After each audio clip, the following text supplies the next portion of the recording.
let's let's try this again, everybody.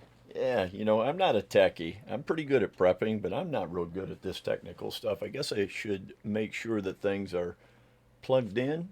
What a concept. Anyway, as I was saying before, folks, and let's see if I can remember to say it again. Doing a little homework tonight, I have been patiently putting together an entire set of George Washington quarters in brilliant uncirculated condition. Now, that may mean something to some of you and may mean absolutely nothing whatsoever. Basically, it's an uncirculated coin, never been in circulation, and this entails quite a bit. And like I said, you got to be fairly patient with this. It takes you from 1932 all the way to date, and that is Philadelphia, Denver, and San Francisco Mint. And then you got to remember that at a specific year they began making proof sets, and so now you got to include the proofs. So for every year, there's typically, especially starting, and you could start this at like 1939, but those are really expensive. I will get into that later on in the collection. So typically you have a Philadelphia, Denver, San Francisco mint. So there's three coins for every year that the coins were minted. They skipped. They didn't make any Washington quarters in 1933, so you got a little bit of a break there, and then that takes us all the way up to when they began making the five state quarters. So there's five quarters for all of those. You have to get those in uncirculated condition, brilliant uncirculated, or mint state, as they would call it, MS whatever, 60 and up to 70. And then, of course, you have all the proof coins. So now you have not just, three coins. Now you've got three coins multiplied by three each.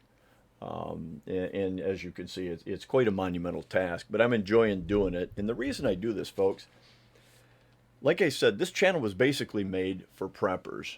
And this channel predominantly is about prepping and about sharing valuable information that we have a difficult time sharing anyplace else, even though they attempt to stifle free speech even here on YouTube. But it's still one of the best platforms we have available to us, and I'm grateful for that. But prepping entails so many different facets, and I speak about this a lot in my videos about the redundancy in prepping, that two is one and one is none and two is one. And so part of my prepping is that I absolutely believe fervently, and I'm sure a lot of you do as well, that the American petrodollar is all but doomed. The value of a dollar today, the purchase power of a dollar today here in America, the once greatest nation on the face of the earth, $1, your purchase power today is about, 1.7 cents roughly. It was about 3 cents at the beginning of 2020, and now with all this trillions of dollars in stimulus that they've been doling out over the last year, and it continues. We're looking, like I said, at another 1.9 trillion. It looks like that's going to go through here shortly. I can't believe that the petrodollar, and I'll tell you why it's called the petrodollar here in a second, but I can't believe that it's going to maintain any value or any purchase power. Remember, dollars are debt. And banks don't want dollars in their vaults because they only make money when they can loan dollars out to you, the public. And so right now, with so many people being unemployed, this has been going on for about 47 weeks now, folks, that we've had in excess of over 700,000 new unemployment cases filed weekly for the last 46 to 47 weeks. Last week was over 870,000 new unemployment cases filed. So what that translates into, folks, is that people are not going to the banks and taking out loans, and so thus the banks aren't making any money. The economy is not being stimulated, and so what they're doing from the Federal Reserve is bypassing the middleman, okay, and taking the money straight to the customer, i.e., the stimulus package. And folks, this is nothing more than to continually fraudulently prop up a dollar that probably should have been dead 5 years ago. All fiat currencies fail. And that's a fact. We're running over 70 years on our fiat currency. You got to figure they outlawed the ownership of gold here in the United States in 1933, and I don't believe it was legal to own it again until the mid 80s, if I'm not mistaken.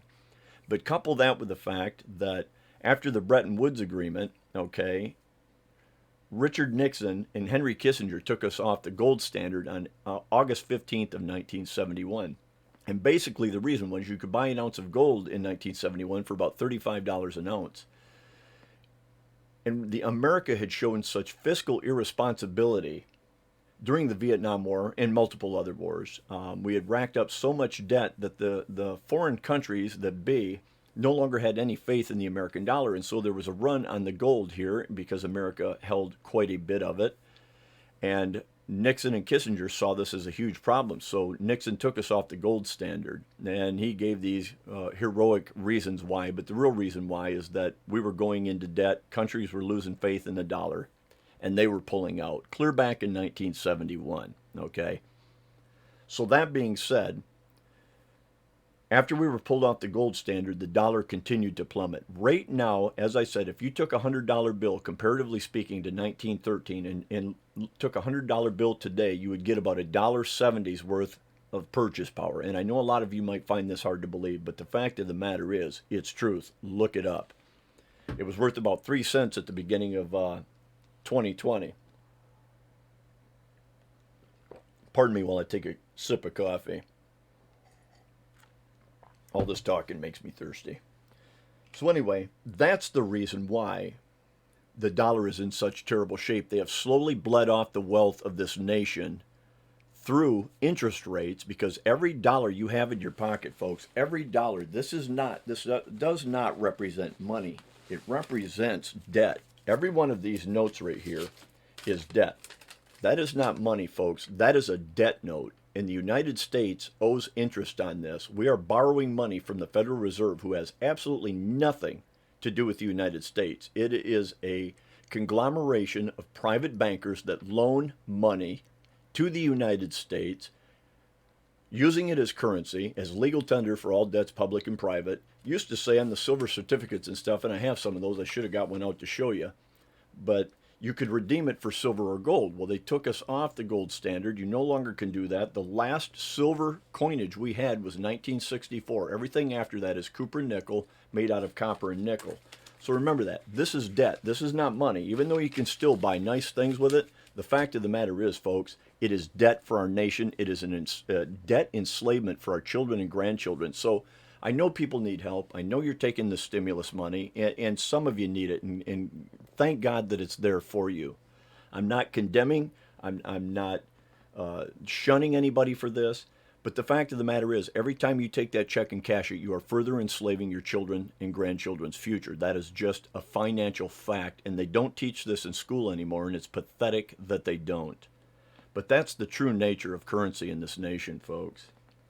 And so the point of this video is that I am asking everybody. Now look, I'm not a finance manager. I'm not a financial expert. I am nothing to do with finance, okay? I'm a contractor. That's what I am.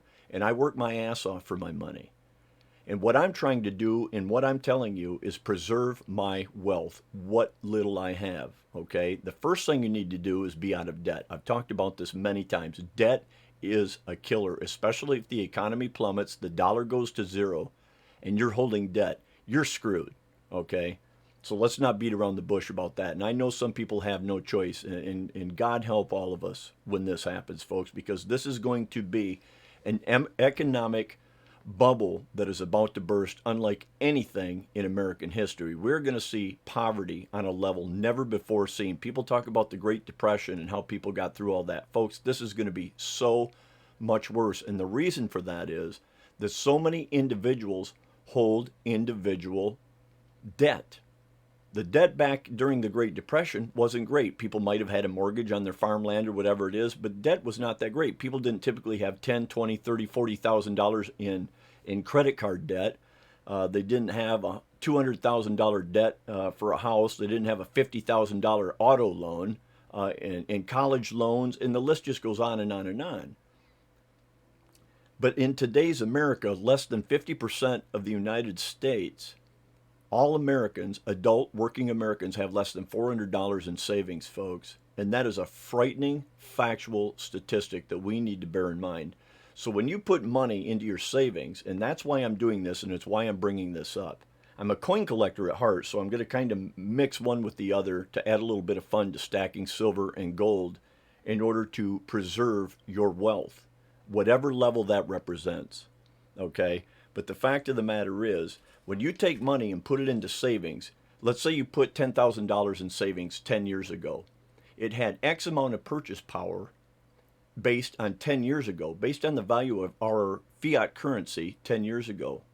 Well, over the last few years, obviously the value's dipped down, it's plummeted. We're down to 1.7 cents per dollar in purchase power. And I know, again, I know you folks may have a hard time grasping this or believing it, but trust me, look it up. This is fact. There are charts, statistics, graphs all over the internet. Look it up. And so what I've done is taken and invested my money into real cash, okay? Biblical money. Constitutional currency is what I call it, because this stuff was minted with silver in it. It's actually got value, folks. Like I said, I've been taking and putting together an entire set. Now, this is where, stacking silver and gold gets boring, okay? Even though it's pretty much just about preserving your wealth. But this is what I do to kind of add a little bit of fun to it. Like I said, I'm a coin collector at heart. So I go around and I'm putting together an entire set, like I said, of George Washington quarters. And I collect other sets too. I try and put sets together that kind of make this fun because, like I said, if you're just buying silver to stack it, for me personally anyway, with a really short attention span and kind of hyperactive, just stacking silver and gold bores me to death. And so I do things like this to kind of keep it interesting. But there's so many different facets, folks. And listen, if you're going to buy silver or gold, don't just go to eBay and buy it, okay? Go to a reputable seller like AppMax, JM Bullion, SD Bullion. And there's so many different facets to this, folks. You can get generic rounds. You can get foreign country, silver, gold from foreign countries. There's so many different facets to this. But look into this, folks. Watch videos. YouTube is full of videos about people who are very educated when it comes to stacking silver and gold and precious metals and preserving your wealth. This is what it's all about, folks. If you want to save yourself, your family, your loved ones, if you have auto insurance, if you have house insurance, if you have health insurance, and you're not putting away constitutional coinage, silver, gold. My God, that gentleman that wrote Rich Dad, Poor Dad, what the heck is his name? Robert Kiyosaki. I watched an interview with him the other day, and it was a funny story because the lady that was interviewing him looked like she just ate a shit sandwich when he started talking about ammunition and guns, but he was talking about he had bought hundreds of pallets of 223 5.56 ammunition, and he bought it, when he bought it, hundreds of pallets, he bought it for 10 cents a round for this stuff. Okay, and now with the so-called ammunition shortage, he's selling it for $1 a round. And he looked at the lady and said, "I'm making millions." Like she looked like she just ate a shit sandwich on the interview. She was like, "I don't want nobody talking." She didn't say it, but you could see the look on her face. "I don't want nobody talking about guns or ammunition. This is a economic." But this is the stuff, folks. Like I said, they stopped minting silver coins in 1964 was the last one, and you can buy this stuff. It's just silver. It has no numismatic or collectible value other than it's silver, and you can buy this stuff. And the price is going up. I was buying an ounce of silver back in May of 2020 for $14 an ounce, folks. Okay, the spot price, which is what the dealers sell it for amongst themselves, we'll never get it for that. Its spot is about $27.43, and it fluctuates up and down daily by 30 cents, 80 cents. Gold fluctuates in the amounts of like $8 to $10, and that can change in 15 minutes. It could stay the same for 3 hours, whatever. But right now, having bought silver in May of last year, 2020, silver right now, you'll be lucky to touch an ounce of silver for less than $40 an ounce. And it's going to stay there, folks. It is not coming back down. The nice thing about silver is why I think it's such a sound investment. And again, I'm not a financial expert, folks. I'm telling you what's worked very well for me. Is that silver will go up and it'll drop down a little bit, and then it'll go up a little higher, and then it'll drop down a little bit, and it goes up, and it just stair steps, and it's been doing this consistently. I know people that have bought silver, never sold an ounce of it since 1964, back when you could buy it for like $2.35 an ounce. And now it's sitting, and it's a supply and demand ratio. The demand is much higher than the supply, and so it's a seller's market, so they're able to get much higher premiums, and some coins carry more premium than others. But in general, silver is up, and it's going to stay up. And the reason for that is The dollar is going down, and it's going to continue to go down. And the only way you're going to preserve your wealth is with tangible items, folks. Cans of soup, if need be, okay? But for me, silver, gold, ammunition, food, dry goods, cold weather clothing, anything, folks. I'm strongly urging you to start investing in things like this and get out of the dollar. Don't listen to what the media is saying. Don't look at what Joe Blow next door is saying or doing, folks. Okay, before you take advice from somebody, look at what they have and what they've been successful with. And if you look out there, folks, look at what the millionaires and billionaires are doing. And what they are doing is they are investing heavily in silver and gold and precious metals. And then you have people like Robert Kiyosaki who's investing in ammunition because it's a tangible item. You can use it. And so my suggestion to you is, folks, do what the wealthy are doing. Divest from the dollar. They're betting against the dollar, and that's a sound bet if you ask me. I don't know if you can see this very well, but I mean, this is fun, folks. It really is. And it's rewarding to look at this. You can hold it in your hand. Okay, it's not worthless paper. This is genuine constitutional currency. And I hate that camera because it won't focus very good. So, folks, that's what this video is about. I apologize for the audio not being on the last one. Some of you wasted your time clicking on it, and then it was worthless. But anyway, that's what I wanted to get out while I'm sitting here encapsulating all of these coins. About 150 of them right now. And I kept putting it off and putting it off, so I had to do them all at once. But, folks, I'm telling you, please take my advice. Get out of the dollar while you can, and especially for those who have sizable amounts of money in savings. Listen, you can invest in property if you want to. Property is a great investment. Anything but the fiat currency petrodollar. Okay, so the reason they call it the petrodollar is because after Richard Nixon and Henry Kissinger took us off the gold standard, there was no longer a demand for the American dollar abroad as the global standard. And so all these dollars were flooding back to the United States. So Kissinger and Nixon came up with this idea. They went over to the OPEC nations, primarily Saudi Arabia, and said, hey, look, we will protect your OPEC oil fields if you demand that nobody can buy your crude oil unless they use American dollars. And so what people had to do in foreign countries is take their currency from their nation, buy American dollars, and then they could go buy crude oil from the OPEC nations. So that's where it got its name, petrodollar. But it's still worthless fiat currency, folks. Worthless. And the time is getting really short. Like I said, there is a bubble about ready to burst. Look around. Look at the homelessness that's taking place. And when all of these people that have not been paying rent, that have not been paying their mortgages, have not been making their car loans, all of these different things that people have not been doing, that is just building up. They're not going to let that go, folks. This is building up. You are going to see homelessness on a scale you can't even possibly imagine. It's happening right here in northern Michigan in a city that's about 25 minutes to the west of us. And my son was just over there the other day, and he said, you cannot believe how many tents are set up. And these aren't just young people, folks. These are old people. People that have lost everything and are destitute, living in tents in the temperatures that we endure up here in northern Michigan. It's unfathomable. But folks, this is about choices. This is about decisions.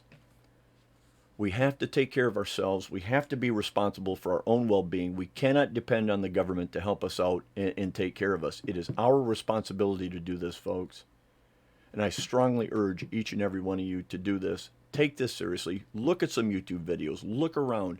Look at what people are saying. There are hundreds of videos out there saying the same thing.